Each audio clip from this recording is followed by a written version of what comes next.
Okay, we're running across Route 20, bringing a truck from Florida all the way up to Connecticut. And I am running up 75 to Macon, Georgia, and then trying to find a route across the mountains onto Route 20, going east and west out of Atlanta, going east out of Atlanta to Columbus, and then north on 77 to get around Atlanta. Atlanta is just a black hole for ruining vehicles. So this is what I'm after tonight, is trying to find a reasonable route that will eliminate Atlanta, Georgia. The rain has let up a little bit. It has been bad here for a while, but there's nobody out here, so it's not really too dangerous yet.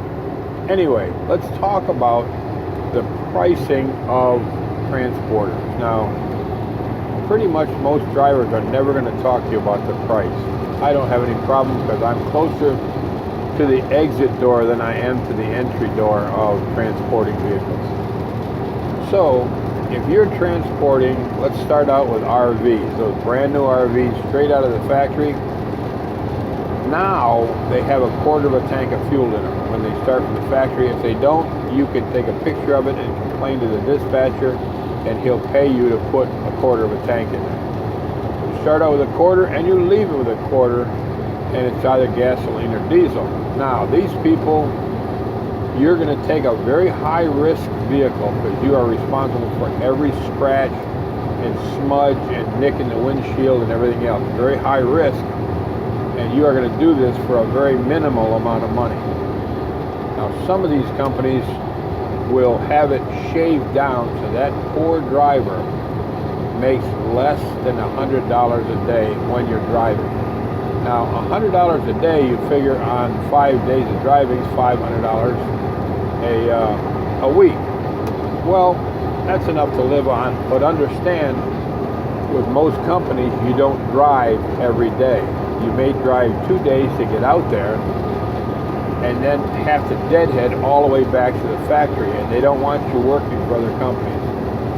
So you have to deadhead all the way back to the factory and pick up another load and drive out, which now cuts it to $250 a week if you drive every day. And you don't end up driving every day. So some weeks you come out with $200 for the week. If you've been busting your butt driving down the road all week, $200 ain't nothing. I mean, it ain't even a good tip. So you have to maximize your fuel and your distance and not goof up, not get lost, not take the wrong thing, not take the wrong road. It's a very risky business and hard to make money at. They're going to come in right now. Now they claim they go by fuel prices.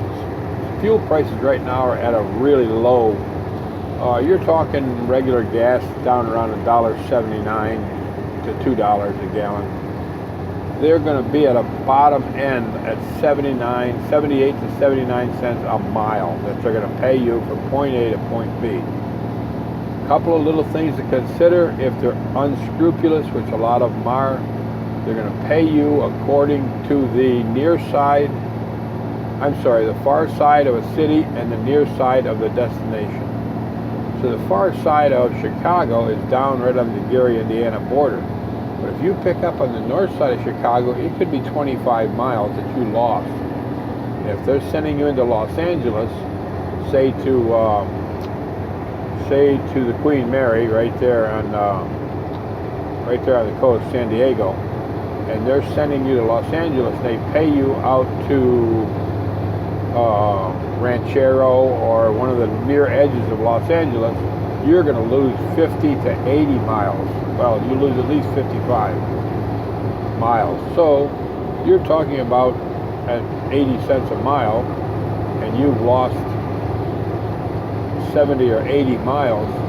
Now we're starting to talk about some money out of your pocket. So you have to be careful that mileage that you run, and a lot of them will give you the mileage on a piece of paper. Make sure that it matches the mileage you actually ran when you followed it. And if you didn't, bark like a dog. I mean, you got the right to, because they're screwing you out of the money. Now, theoretically, how the system is designed, when the fuel prices go up, so does the pay per mile. But you're going to find out here that these companies are very, very slow to raise their price when the fuel goes up. Now they claim that, oh, it probably will drop right back down, we'll have to change the fuel again and inconvenience everybody else. That's bull. It's total bull. They're changing the fuel prices just a push of the button. It doesn't mean a thing to them. But they're very slow to raise that price. And the price for RVs, I've seen it go as high as $1.05 a mile. And you're thinking, oh, that's pretty nice. Well, no, they've got you down to X amount, either $100 to $150 a day. And I figured that out from running these things, trying to make more money by running more efficiently or less miles. It never happens. They've got it figured out. So they're very quick to drop that price if the fuel prices fluctuate. The fuel price goes down, man, you'll see them in less than a week drop that price. Sometimes it's months before they'll raise it when that price goes up. And if you think if they've got 800 or 900 or 1,000 or 1,500 drivers, we're talking some serious money here when you talk about shaving mileage off and shaving fuel prices off. Now, driving your utility trucks, and this is just from experience, I don't know how everybody else pays, because there's some really sweet rides out here. I do not work any one of them. The other two companies I work for move heavy equipment. For the utility companies, new vehicles, and so cab and chassis, and these things here, I've seen them pay as high as $1.31 a mile. That can be pretty good in the truck business, because some of these trucks, especially if they're out of the yard, they come out of that yard and go to auction or go to wherever, not a new one, but I mean a used one. They'll come out of the yard completely full of fuel, and sometimes 200-300 gallons. So if you have to take it a long distance, man, that's money in your pocket. And if fuel prices are $2.35 to $3 a gallon, we're talking some serious change here at 300 gallons. The reason for that is, in a yard truck, the people get done with the truck in the daytime or whenever they pull into that yard, and there's a fueling idiot in that yard. Now, he doesn't give two rats' butts about what truck it is, where it's going tomorrow. All his job is to take that truck and fuel it up, check the wiper fluid, the transmission fluid, the oil, and fill all the fluids. That's all his job is.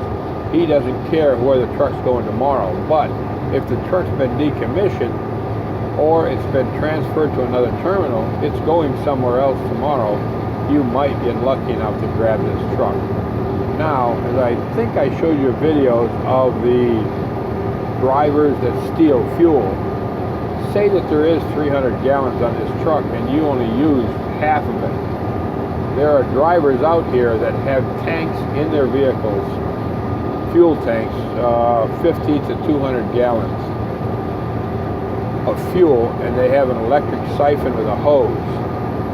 And they will siphon off all the extra fuel, and then I guess try to run, the smart thing would be to run a diesel engine in the truck that you're pulling. But they'll carry that fuel around. Now, a few of the crazy ones actually have a gasoline tank in there. That's like hauling around a bomb, because gasoline doesn't take much of a spark and the whole damn tank goes up and takes half the county with it. Diesel, you literally have to try and get it to light. I mean, it's a horrible burning fuel just straight out of the tank. So a diesel tank isn't really a big danger hauling it around. Only problem is, the yards will figure this out, that you only went 200 miles and you stole 200 gallons of fuel. It won't take them long to figure out the fuel is missing. This screws it up for the rest of the drivers out here. And they put in just enough to make it a quarter of a tank too. So some would call it stealing, I guess, whatever. But like I said, just like the meals and the hotels, it's the drivers that goof it up for everybody else. If you get extra fuel, enjoy it. But if you go leaving these trucks less than a quarter or empty, you're not going to be driving for that company for very long. You'll find another company that's got more honest drivers. Now, I'm doing this recording in about early August of 2017. So these prices all will fluctuate, and if this video lives on for whatever, I'm just using it as a comparison. Right now the fuel prices are down, so the prices of the transporting are down. The trucks went down to about 98 cents a mile. Now they're up to $1.05 a mile. They just moved up a couple months ago. It's pretty tough to move a truck out here going down the road at $1 a gallon, $1 a mile. Only problem is that these trucks you're calculated at 5 miles a gallon. Some of these trucks will get, I guess a heavier truck over 20,000 pounds, you're going to be talking about possibly 15 miles a gallon, but that's rare. Not 15, I'm sorry, 10. And 15 on an RV, on gasoline. But 10 miles a gallon is rare, very rare, and that's of your smaller pickup trucks and little tiny bucket trucks. So you can count on 5 miles a gallon, but some of these things with over 3, 4, or 5 axles, you're going to be talking about less than 5 miles a gallon. If you get 3 miles a gallon, you're lucky. And if you're going uphill, like in the Tetons or the Cascades, you're lucky to get 3 gallons to the mile. So you literally can burn up 2 tanks of fuel just climbing up the Rockies. Coming down the other side is really no problem, but you're going to be using fuel anyway to come down the other side, as you're going to use your engine and transmission for a brake. Anyway, we won't go into that. We already went over that. So it's tough to scratch a living out here with these heavy trucks at $1 a mile. It sounds like it's better money, but when you're burning the fuel up like that, it's not such a hot deal. Now, some companies, I hope I explained it well enough before, but like I say, some companies pay all expenses and they paid the fuel. Only big advantage there is on real hot summer days and you don't have an idling restriction on your rest area. You can idle that truck and run the air conditioner or heater so you can sleep comfortably. That doesn't always happen, but if it does, you're lucky. If the company's paying all of the fuel, all of the hotels, they don't pay the meals usually. They might pay a per diem or by day for meals.